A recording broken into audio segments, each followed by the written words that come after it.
What's up guys, I'm Reckless and welcome to Breaking the Fourth Wall. Today I wanted to go over some Destiny 2 news that has come down the pipeline in the last couple of days. Links to all sources will be in the description. First is the European Dead Zone, or EDZ, which is how I will refer to it for the rest of the video. Let's talk about enemies.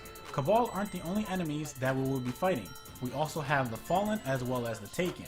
Trostland is one of the destinations in the EDZ. It is also the location of the main NPC in this area named Devrin K. He'll give you intel during quests as well as armor that is specific to the EDZ after you level up your EDZ XP meter. EDZ tokens can be rewarded from completing numerous adventures and public events as well as gold chests scattered around the EDZ. EDZ tokens as well as Dusklight shards, which are a new material in the world, can be traded to Devrim for XP. Bright Engrams are awarded from leveling up during heroic versions of public events and can be decoded by Tess Everest at the farm. If you would like to level up fast, you can actually do so by completing public events.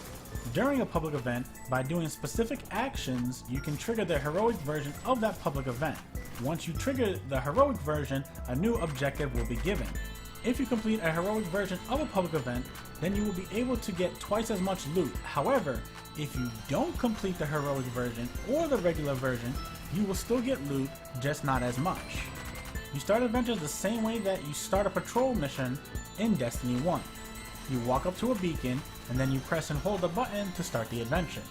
Now, there are a couple of things that I don't like when it comes to engrams. For example, bright engrams are the same color as prestigious engrams, as well as EDZ engrams look like legendary engrams. Personally, I think that Bungie should have changed the colors to make this less confusing. So here is a look at all of the items that you can get from the EDZ engrams.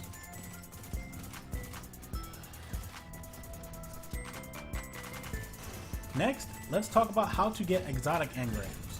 We will be able to get exotic engrams from completing activities in our director. Now, I know Bungie wants to get away from the whole exotic farming engrams, but I think this is making it a little too easy to get something that is supposed to be, quote, exotic, end quote.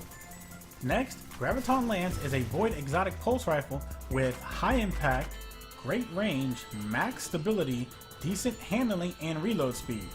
It has an RPM of 360 and a magazine of 39. Two of its perks are Black Hole, which the third shot in the burst does high damage, and the second perk reads, kills with this weapon cause enemy targets to detonate. Next, the exotic auto rifle Hard Light will be making a return, but it now does void damage. Speaking of exotics, the Titan's ACD-0 feedback fence will also be reappearing in Destiny 2. The main perk on this exotic was Wrath Conductors, which, taking damage from a melee attack, deals damage in an area around you. Not sure if the actual perk will be the same or if they will actually change it in Destiny 2. We are also getting new respawn animations. The Jade Rabbit, not the weapon, but the actual Jade Rabbit icon is featured as one of them. There was also another respawn that gave off more of a hive-like feel, but it was referred to as being Taken. Confirmation of the Taken King subclasses has also arrived. So, looks like we will be able to get class relics which pertain to those Taken King classes from Lost Sector chests, gold chests, and possibly other things.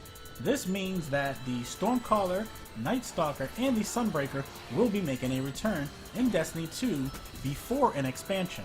Now, after completing the quest for the class relics, you will need to return to the Traveler Shard in the EDZ and restore your light. This will in turn give you your third subclass. Next, challenges are replacing the old Destiny 1 bounty system. Once you pull up your ghost, the challenges will be displayed in the area that you are in. The lore system for Destiny 2 will now be controlled by the random shards of the Traveler as well as the devices scattered around the area. In Destiny 2, you will be able to create a new character if you want, because Destiny 2 will be account based.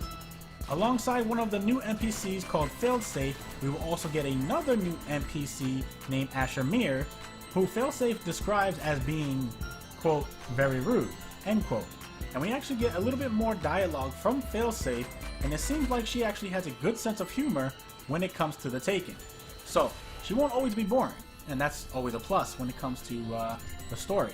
And that, my friends, brings us to the end. Drop a like on the video, share it if you felt it was helpful, subscribe, and turn on your notifications in order to keep up to date with all my videos. Feedback definitely helps the channel to grow. Thank you guys for all of your support. I'm Reckless, and remember, own your success, and I will see you guys next time.